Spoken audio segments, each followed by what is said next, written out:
भारत ने बना लिया एक और ऐसा मायावी लेजर हथियार। लेजर हथियार तकनीक के मामले में भारत निकला अमेरिका से भी आगे। अब मिसाइल छोड़ो, हाई एनर्जी लेजर हथियार से दुश्मनों का टारगेट जलकर हो जाएगा राख। डीआरडीओ की नई तकनीक देख हैरान हुई पूरी दुनिया। दोस्तों, डिफेंस हथियारों के मामले में अब भारत दुनिया में सबसे आगे निकल चुका है।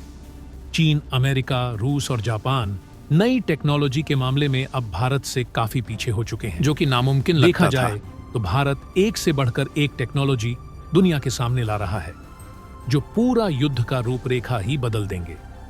दोस्तों, आपने बहुत बार सुना होगा कि भविष्य के युद्ध पारंपरिक हथियारों से नहीं बल्कि नई टेक्नोलॉजी से लड़े जाएंगे, और अब वह भविष्य हमारे दरवाजे पर दस्तक दे चुका है। इस समय जिस तरह कई देशों के बीच युद्ध चल रहा है और युद्ध में इस्तेमाल होने वाले आधुनिक हथियार जिस तरह फेल होते नजर आ रहे हैं, उसको देखते हुए हमारे डिफेंस एक्सपर्ट ऐसे ऐसे फ्यूचरिस्टिक हथियार डेवलप कर रहे हैं जो पलक झपकते ही दुश्मन को जलाकर राख कर देंगे। और आज जो भारत ने कर दिखाया है, जिसे आज तक दुनिया का कोई भी देश, यहां तक कि अमेरिका भी नहीं कर सका। जी हां, डीआरडीओ ने एक ऐसा हथियार तैयार किया है जो सिर्फ नाम मात्र से ही नहीं बल्कि अपनी ताकत से दुश्मनों की रातों की नींद उड़ा देगा। यह कोई आम हथियार नहीं बल्कि वह हथियार है जिसके सामने दुश्मन का एडवांस से एडवांस तकनीक भी किसी काम की नहीं रह जाएगी।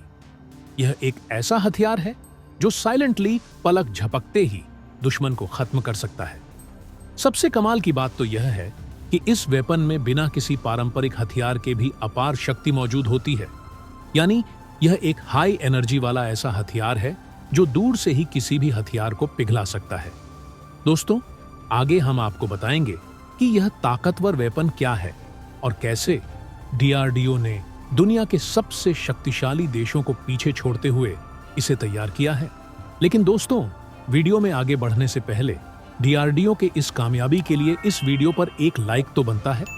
फटाफट वीडियो को लाइक कर दीजिए, साथ ही साथ कमेंट बॉक्स में जय हिंद लिखना मत भूलिएगा। दोस्तों, इस साल मार्च में हमने एक वीडियो के माध्यम से बताया था कि डीआरडीओ ने एक microwave based direct energy weapon system तैयार किया है। यह जानकारी भारत सरकार की मिनिस्ट्री ऑफ डिफेंस की एनुअल रिपोर्ट पर बेस्ड थी। लेकिन अभी अभी इस हथियार की ताकत को लेकर ऐसी चौंकाने वाली खबर सामने निकल कर आ रही है, जिसको सुनने के बाद चीन, अमेरिका और रूस के पैरों तले जमीन खिसक जाएगी।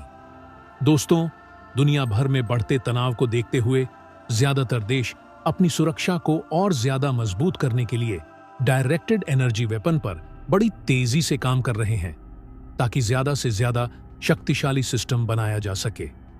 जब हम डायरेक्टेड एनर्जी वेपन की बात करते हैं तो सबसे पहले दिमाग में लेजर का ख्याल आता है।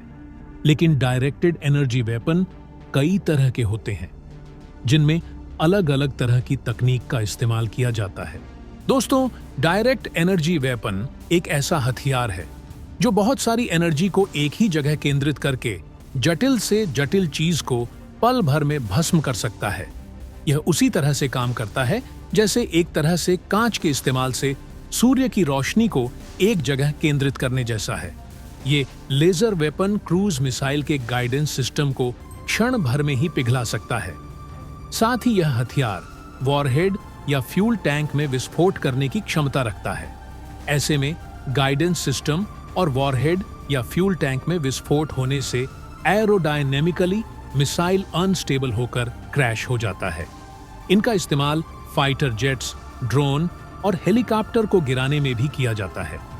साथ ही फाइटर जेट के पायलट को अंधा करने की इसकी क्षमता इसे बेहद विनाशकारी बना देती है। ये लेजर सिस्टम रडार की भी पकड़ में नहीं आते हैं। भारत का ये हथियार इतना ताकतवर है कि बिना आवाज और बिना धमाके के हिमालय में एवलांच ला दे। और यह हथियार कितने खतरनाक होते हैं, इसका अंदाजा आप भारत द्वारा किए गए एक ऑपरेशन से भी लगा सकते हैं। दरअसल दोस्तों, 7 अप्रैल 2012 की सुबह और R&AW ने मिलकर अंजाम दिया था। इस ऑपरेशन की शुरुआत 2009 में हुई, जब जवाहर सुरंग से बर्फ हटाने के दौरान R&AW के अधिकारी ने डीआरडीओ की काली लेजर गन देखी। इस गन से छोटे छोटे अवलांच पैदा किए जा सकते थे। एक अधिकारी ने सोचा कि क्या इसे युद्ध में बड़े स्तर पर इस्तेमाल किया जा सकता है। इस विचार पर रिसर्च हुई और इसे एम के नारायणन और तत्कालीन प्रधानमंत्री मनमोहन सिंह की मंजूरी मिल गई। प्लान यह था कि काली गन को हवाई प्लेटफॉर्म से इस्तेमाल किया जाएगा ताकि पाकिस्तानी सेना के मुख्यालय पर बड़ा एवलांच लाया जा सके। 7 अप्रैल 2012 को सुबह में करीब 4 बजे 2 IL-76 फाइटर जेट से काली गन को सियाचिन के ऊपर डिप्लॉय किया गया। लेजर फायरिंग के कुछ ही घंटे बाद ऑपरेशन व्हाइट वॉश भारत की बड़ी जीत थी और डीआरडीओ ने इसके बाद इस लेजर टेक्नोलॉजी का एक छोटा और कम्पैक्ट मॉडल विकसित किया जिसे युद्ध में इस्तेमाल किया जा सकता है। यह ऑपरेशन पूरी तरह से गुप्त रखा गया था, लेकिन सूत्रों के अनुसार ऑपरेशन व्हाइट वॉश ने यह साबित कर दिया कि भारत की डायरेक्टेड एनर्जी टेक्नोलॉजी कितनी एडवांस और खतरनाक है। इस ऑपरेशन के बाद से ही भारतीय सेना में इन वेपन्स को लेकर तेजी से रिसर्च और डेवलपमेंट चल रहा है। माइक्रोवेव और laser based directed energy weapons in future युद्ध के तरीके को पूरी तरह बदल सकते हैं। 2022 की मिनिस्ट्री ऑफ डिफेंस की रिपोर्ट के मुताबिक डीआरडीओ ने microwave based directed energy weapon system विकसित कर लिया है। अब इस सिस्टम को भारतीय सेना में शामिल करने की तैयारी हो रही है। आपको बता दें कि सेना में किसी भी नए हथियार सिस्टम को शामिल करने से पहले रिक्वेस्ट फॉर इंफॉर्मेशन यानी RFI जारी की जाती है। इंडियन आर्मी के स्काई प्लान के तहत एक एंटी ड्रोन सिस्टम बनाया जा रहा है जो इस माइक्रोवेव डायरेक्टेड एनर्जी वेपन पर बेस्ड होगा। इसके लिए RFI भी जारी हो चुकी है। इस सिस्टम को इंडियन आर्मी ने anti UAV high power microwave system mark 2 नाम दिया है, यानी कि इसका पहला वर्जन पहले ही बन चुका है और मार्क 2 यानी दूसरा वर्जन उसी पर बेस्ड होगा। डीआरडीओ की तरफ से यह तकनीक पहले ही साबित की जा चुकी है और अब इसे और बेहतर बनाकर इस्तेमाल के लिए तैयार किया जा रहा है। भारतीय सेना चाहती है कि यह सिस्टम पोर्टेबल हो, यानी इसे गाड़ियों पर लगाकर एक स्थान से दूसरे स्थान तक आसानी से ले जाया जा सके। इसके लिए इस सिस्टम के साथ एक 3D रडार की भी मांग की गई है ताकि छोटे RCS वाले ड्रोन को भी आसान से पकड़ा जा सके। इस रडार की रेंज के बारे में कोई खास जानकारी नहीं दी गई है, लेकिन कुछ इसी तरह का सिस्टम अमेरिका की आर्मी के लिए भी तैयार किया जा रहा है, जिसे लेनाइड नाम दिया गया है।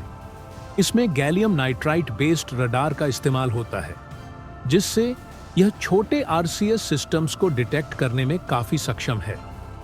भारत में डीआरडीओ, इंडियन एयर फोर्स और Indian navy gallium nitride radars की क्या अहमियत इसे अच्छे समझ चुके हैं। आर्मी ने अपने सिस्टम के लिए पैसिव डिटेक्शन सिस्टम और इलेक्ट्रो ऑप्टिकल टारगेटिंग सिस्टम की भी मांग की है।